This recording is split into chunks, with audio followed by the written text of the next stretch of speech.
On June 2001, Jason Jolkowski answered a phone call from his boss from Fazoli's restaurant and was asked if he could come in to work early. True to his car being in an auto repair shop and both of his parents at work, the 19-year-old told his boss that he would make the 4-mile walk to the restaurant.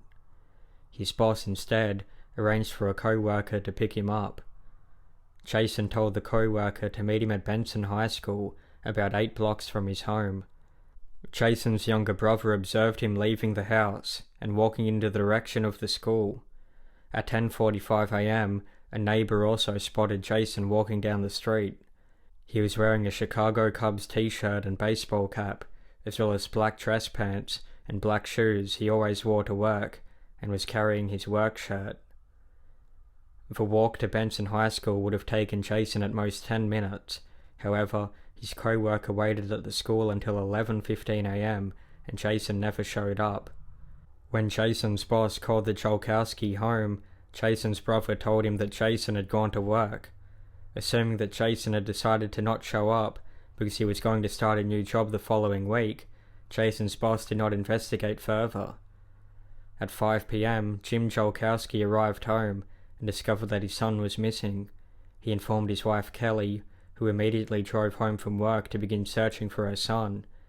It was extremely out of character for Jason to leave without letting anyone know, so his parents were convinced that something must have happened to him. The Jolkowskis notified the police that Jason was missing. However, the Omaha Police Department did not take the disappearance seriously. They told Jason's parents that he probably had left with some friends and would return soon. But Jason only had a handful of friends, and none of them had seen him. In fact, nobody had seen or heard from Jason since the morning of June 13. His family and friends handed out flyers, and local radio stations announced that Jason was missing.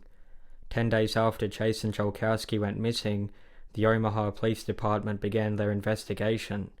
They spoke with friends, co-workers and neighbors, but learnt virtually nothing when it came to what happened to him. Other than his brother and neighbor, nobody else in the neighborhood could recall seeing Jason walking to Benson High School that day. Investigators checked the school's security cameras, and Jason never appeared, meaning that he never made it to his destination that morning. Somehow, somewhere, in that less than 10-minute walk, the young man had vanished.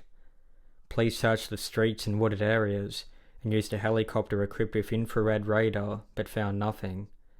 Jason's bank account has had no activity since he went missing. The Jolkowski family believe Jason was abducted and then murdered. However, police view this as one of many possibilities. The fact that there is no physical evidence and no witnesses, it is likely this case will remain unsolved unless someone comes forward. In an interview from 2007, Kelly Jolkowski said, "Somewhere between our driveway and the high school, he disappeared. Over 4 years later, we don't really know a thing. A police sergeant called it the most baffling case he had seen in 30 years. It has now been nearly 21 years since Jason Jolkowski went missing, and that quote from his mother still remains true to this day."